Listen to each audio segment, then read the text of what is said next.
So Sue, in your pamphlet you talk a lot about the role of head teachers and how much it's changed over the years, and obviously the emerging role of educational chief executives. And a question that you pose is, can a chief executive be a head teacher? Yeah, I think a head teacher can be a chief executive as long as they go into it with an open mind about learning new skills. I think the question I tend to pose in the pamphlet is very much about, would a head teacher be prepared to be working to a chief executive? Because you hear a lot of heads say that they came into the business of education because they love teaching and learning, they love the work with the students. The role of chief executive is very different. It's much more at a higher level, coordinating teams of people. It's not about day-to-day interaction with children. It's about financial management, it's about governance and so on. And, you know, not surprisingly, it's not what some educationists want to go in for. And of course we're now in a situation where plans to force more schools to become academies have been scrapped. However, the government are hoping that more schools do become academies and join multi-academy trusts. And so David Carter has talked about 1,000 more MATs by 2020. So obviously 1,000 more head teachers. So in terms of that training need, what are the practical implications for a system level training and development? I think there's a lot of issues. I mean, David believes passionately that the MAT way of working is the right way to take the system forward. But I think if you think in terms of secondary schools, if you have, say, 3 or 4 schools in a MAT and going up, say, to 10, then you're looking very much at a £100 million budget. This requires a lot of training regarding the management of staff. You can think about the number of teachers you would have. All of this, you know, you've got to have about change management, you've got to have a lot of experiences of delegated authority in terms of the schools and their governance. You've got to understand how teams work. It's a major enterprise. That sort of, you know, is a big, whether we like the term or not, multi-million-pound business.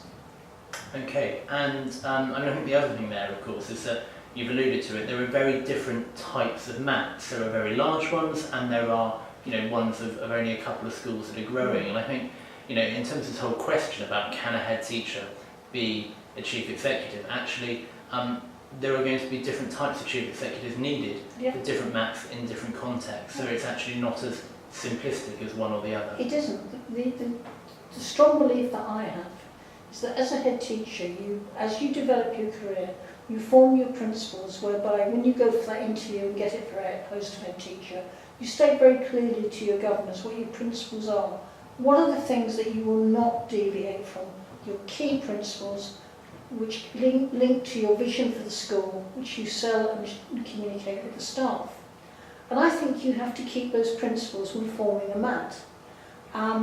You know, we know very successful schools that have formed very successful MATs. They maintain their principles. So that schools coming into the MAT are aware of those principles and sign up for them. It is different when it is a forced marriage. But I think as a leader of a MAT, you have to maintain those principles. And I think for me, the hard question you have to ask yourself, you may well have established a very successful school from difficult beginnings.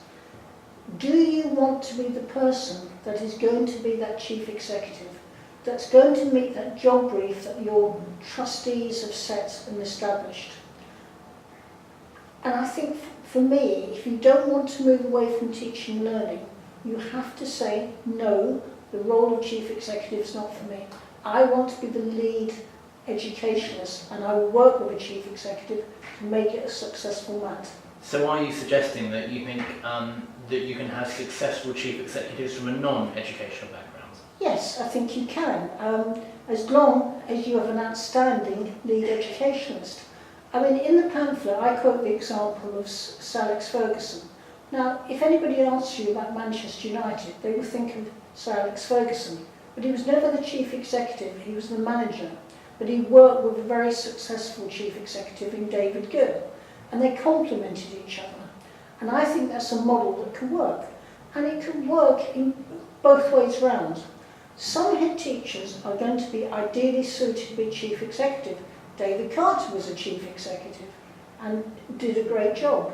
We saw at Outwood how Mike Wilkins was a chief executive.